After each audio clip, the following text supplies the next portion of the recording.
Hi, it's Sam. Welcome back to Philly Swiss. Today I will be sharing with you my top 5 skincare mistakes that I made growing up. I hope that I can help you learn from my mistakes earlier if you're just starting out to build your skincare routine, or if you're currently doing it. I hope I'm stopping you at the right time. Now let's get started. Skincare mistake number 1. Not reapplying sunscreen throughout the day. Now, in my previous skincare video, I talked about sun protection, and it's not enough that you actually apply it every day, which I did, but you need to reapply it every 2 hours. Most of its effects start to wear off after a couple of hours, which is why you need to do it. And you need to pay attention to using one that is broad spectrum with a sun protection factor or SPF of 30 or higher. You wouldn't want to have the common effects of having sunburn and having a map on your back, for example.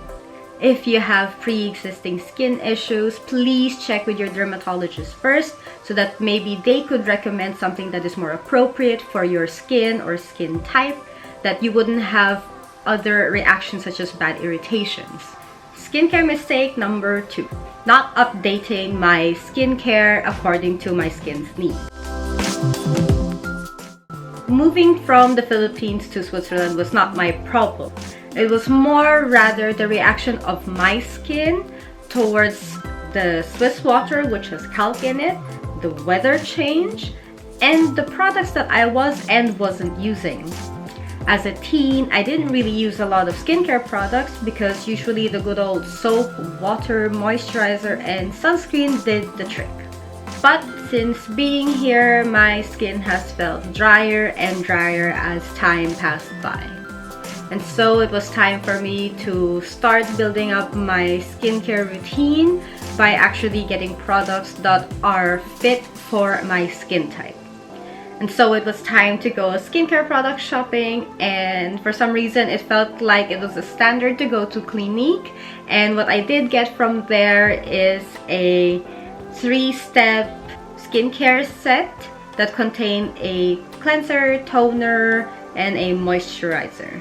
And that did it for that time. That was considered my generic skincare routine. And from there I started to build up as I learned more about how I could deal with my skin according to the seasonal changes, day and night differences, and that's what I'm following right now. Skincare mistake number 3. Not getting enough sleep. So I've gotten used to staying up late at night, especially towards the end of high school and all throughout my uni life, mostly because no matter how many weeks ahead I am in terms of studying or revising for my exams, I just can't help it. It just has to be done, that I would have to re-revise, re-study, go through my learning materials all over again, rewrite it, fix it into something. Just one way for me to get into the rhythm of all of the learning materials. And that usually ended up with me making a full French press pot of coffee and drinking it all throughout the night as my main source of energy. And that would be all the way until maybe 1 or 2 in the morning, unless my body really gives up on its own. And of course, when it's not exam season or exam time coming up, it was usually spent with me gaming with my friends up to 2 or 3 in the morning. Yes, even on a school night, but of course, when else would you be able to do it? Whenever I tried to sleep early, it would be around 10ish, and usually I would only pass out because of exhaustion.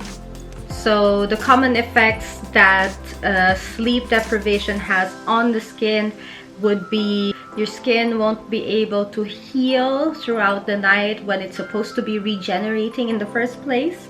You would have then more water loss throughout the night. The skin ages faster, therefore defining fine lines, dark circles, puffiness, maybe starting wrinkles here and there.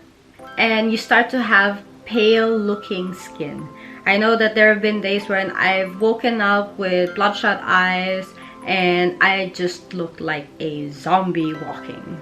Now, I trained my body and my brain to start learning how to get myself to fall asleep at a more decent time.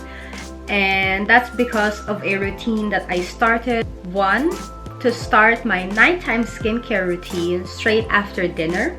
Then two, I drink my relax tea or a good night tea. Whichever herbal tea you have at home, you can do exactly the same. It's just it shouldn't have any thein in it.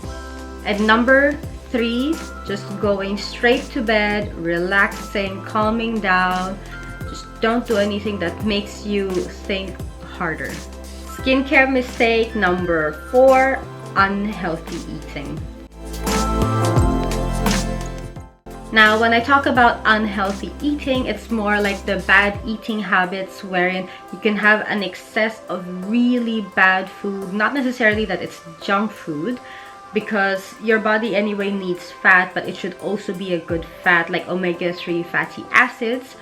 But an excess of food that contains a lot of dairy, sugar, caffeine, and also drinking too much alcohol, regular or over consuming any of these or all together could basically result in dehydration, the appearance of fine lines and wrinkles, dark circles, puffiness, spotting, and premature aging. Skincare mistake number five, buying trending products but not checking whether or not it is good for your skin. So ever since I discovered the change in my skin, I have been buying products to help it out and continue to build my routine from there as I see what is necessary. But there have been products that have raised my curiosity and I bought them, I tried them, and then boom, breakouts or irritations and this like stinging sensation on my face. It was just not pleasant, and it wasn't even pleasant to look at. They were not aesthetically pleasing. So since then, I take time to do more research about the products, especially the main ingredients that are in there and the effect it has on my skin before I decide to even consider buying it and before I actually buy it. And if there's no way to be able to test it first, that's going to be the biggest challenge. So it's really a decision of whether or not I'm willing to take on a possible side effect, or it won't even have that side effect on my skin, which is really great. Then it's a good buy in my opinion. But that's basically how I purchased my skincare products. It takes a lot of time and a lot of thinking and rethinking until all the thinking has been exhausted. So I hope you guys enjoyed this video and found it helpful. Don't forget to click the like button if you did. Have you made any of these mistakes, or are you making them right now? If you think I've missed out on more mistakes that you think are even more important or more common, leave a comment down below to let me know as well. Subscribe to my channel if you want to see more of my future content. And as always, I'll see you next time. Ade!